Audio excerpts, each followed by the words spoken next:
everyone, I'm Lauren. I'm an undergraduate at the University of Delaware studying computer science and conducting research out of the HCI lab. Today, I'll be presenting the paper, Enjoyable Physical Therapy Experience with Interactive Drawing Games in Immersive Virtual Reality. And this work was done as a summer undergraduate research internship. So this is the overall outline of the paper and what we'll be going over today, starting with the introduction, related works, experiment, results, discussion, and finally contributions. So musculoskeletal injury is one of the leading causes of disability in most developed countries. There's a need for more effective therapeutic methods to address the increasing number of post-stroke survivors who often have such conditions, especially upper extremity functional limitations. And physical therapy, PT, is well known for being an effective means for rehabilitation. However, patients reported disadvantages to PT that includes a lack of motivation, slow recovery progress, and an absence of support. Therefore, we propose using virtual reality, VR for short, to address these issues because of its potential of providing an effective, enjoyable, and convenient therapeutic option. However, there is still a lot we don't know about using VR in PT, such as how to perceive its intensity and how it will affect the user's experience overall. Therefore, to study how to measure therapy intensity in VR and what influences a patient's experience in VR therapy, our research questions are as follows. Do simple yet objective adjustments of VR content, such as length or shape, influence the subjective perception of difficulty or intensity in the VR drawing system? How does the user's position influence the VR's drawing therapy experience? And finally, how is the perceived enjoyment of the drawing game associated with the perceived difficulty of the therapy? So we pull from previous works to find areas of VR and PT that need further investigation. Specifically, we investigate virtual therapy for physical rehabilitation, effects of body position on virtual experience, and interactive drawing in virtual environments. So VRT Home successfully targeted hand-arm movement of the upper extremities, especially reaching activities that involve the shoulder and the elbow. And the child participants reported having lots of fun and they would like to take the games and therapy activities home to play with. And however, this study was only studied in the seated position, so it is lacking data on other body positions. Consequently, IVR Exergame investigates how body positions such as standing versus seated affect gameplay performance, intrinsic motivation, and motion sickness. Their results showed that compared to standing, being seated could provide higher value to players, but could also lead to participants feeling sicker and less accurate. Jabberstamp is a tool to draw and record voices for children to improve their literacy. And this kind of drawing painting activity in immersive virtual environments could promote empathy, creativity in remote multi-user settings.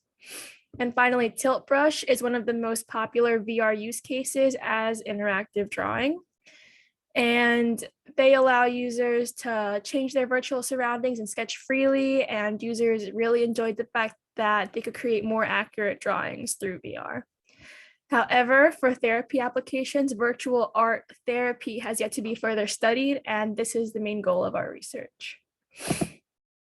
So we conveniently sampled a pool of healthy undergraduate students to conduct their preliminary test. You can see our virtual art game to the right, where the user has a creative drawing model. They are trying to trace with their hand controllers, which is modeled by a paintbrush. And they are immediately celebrated with visual and audio feedback once the drawing is complete. So to test our hypothesis with this apparatus and participants, we followed the following procedure. We randomly assigned participants to a study condition. We then gave a pre-questionnaire to get their demographics, experience with virtual reality and video games, and their experience with physical therapy and exercise in general. So then we prepared the participants with the appropriate equipment and instructions, directions, make sure they were comfortable before actually starting the test to draw. And once they started drawing, we recorded how many times they made a mistake in their continuous drawing stroke. So whenever they unsuccessfully didn't hit a dot, it didn't turn green, we counted those up and took their task completion time. We then gave the post questionnaire for subjective measures. That includes comfort, other stuff we'll go over next slide. But we repeated this process for the other position configuration. So if they were seated, we had them stand. If they were standing, we had them do seated, and then gave them the questionnaire again for that new configuration. Okay, so as I was saying, each participant was randomly assigned to an easy or a hard model, a between subjects design. And then they did that one model in both the seated and the standing position in a random order that we assigned them within subjects design. And we objectively measured the task completion time and the number of mistakes and gave them a questionnaire to get their subjective measures of easiness, comfort, body stretch, enjoyment, and willingness to recommend.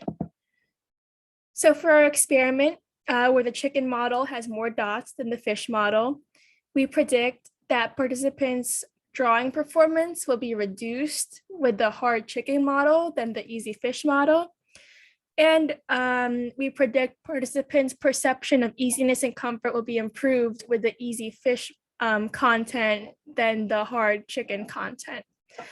This is ultimately because chicken has more dots than fish, so we're gonna, or we think that they're more prone to errors and fatigue with the chicken model, making it harder. So we also hypothesize that participants will perceive that their body is more stretched in the standing position than the seated position, and that participants will enjoy the exercise more in standing than seated.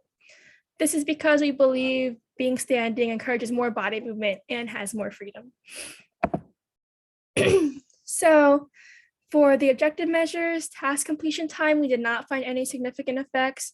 However, for a number of mistakes, we found a main effect on content. So this indicates that participants made more mistakes with the hard chicken content than the easy fish content. And then for subjective measures, we found no effect for easiness, comfort, nor willingness to recommend. However, for body stretch, we found a main effect of position factor. This means participants thought they stretched their body more when seated than standing. And for enjoyment, we found a main effect of content factor.